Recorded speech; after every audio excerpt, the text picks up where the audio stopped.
Materialism never leads to godliness.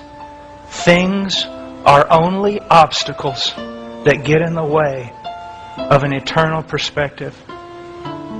We talk about mission. There will be some of our brothers tonight in places around the world on mission for God. They will starve to death tonight because of their confession of Christ. There are others that will live in places you wouldn't put your pigs for the sake of Christ.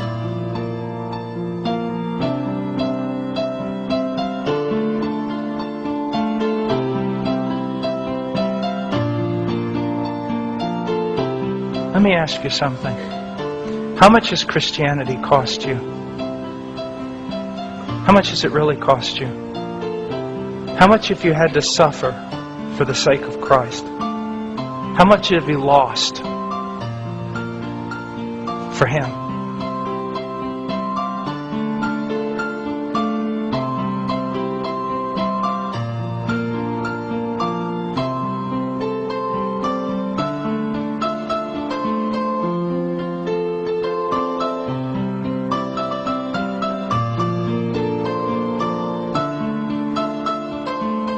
I'll always ask young people, what do you talk about most? There's your God. What do you think about most? There is your God. What do you have your eye set upon? There is your mission, and your God, and your heart, and your treasure.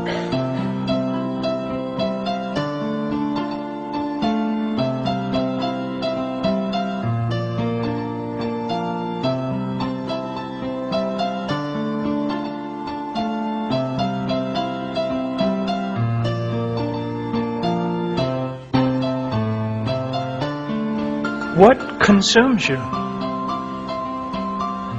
One of the worst things you can do is reduce Christianity down to a moral thing you do because it's what everyone else who is moral does. We're talking about passion. We're talking about treasure. Now, let me say something very, very revealing about myself, about human nature, about men. When I was in Peru serving the Lord, it was during a terrible war. People were dying all around. Sometimes I was in the city of Lima, which was considered the worst place on the face of the earth at that time. Sometimes in the jungles, on the Amazon, sometimes on the Marañón, sometimes in the Andes Mountains, fraught with danger. People used to tell me, it must be so hard to live for Christ there. No. Easiest thing I've ever done was live for Christ there. Why? You have nothing. You have nothing but Christ. And if Christ doesn't save you that day, you won't be saved. If He doesn't feed you that day, you won't be fed. If He doesn't protect you, you will not be protected. There's nothing you can do in the arm of your own strength.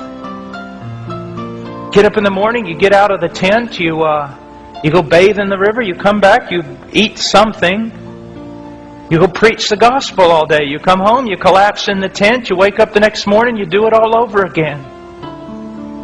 No cars, no homes, no keeping up with the Joneses, no designer clothes, no malls, no anything. Just Christ. And it was so easy to live for Him. It was so easy. It took almost no effort. Because there was nothing competing with Him.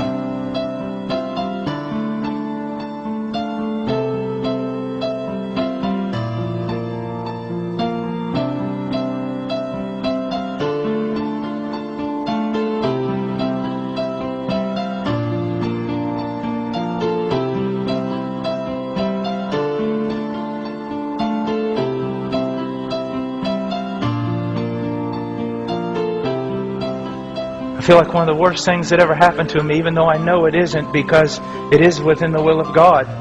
God called me to come back to the United States. Oh, it was hard. It was horrible. It still is.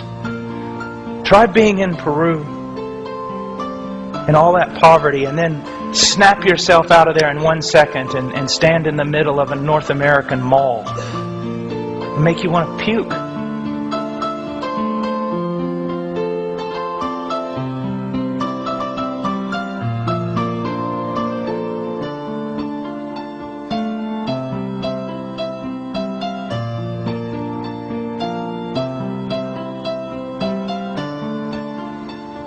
Look around at everything that glitters and shines. Just make you nauseous. It is not hard to live for Christ in Peru. It's hard to live for Christ in the United States of America. Such a battle. And to be honest with you folks, we're losing it. We're losing it.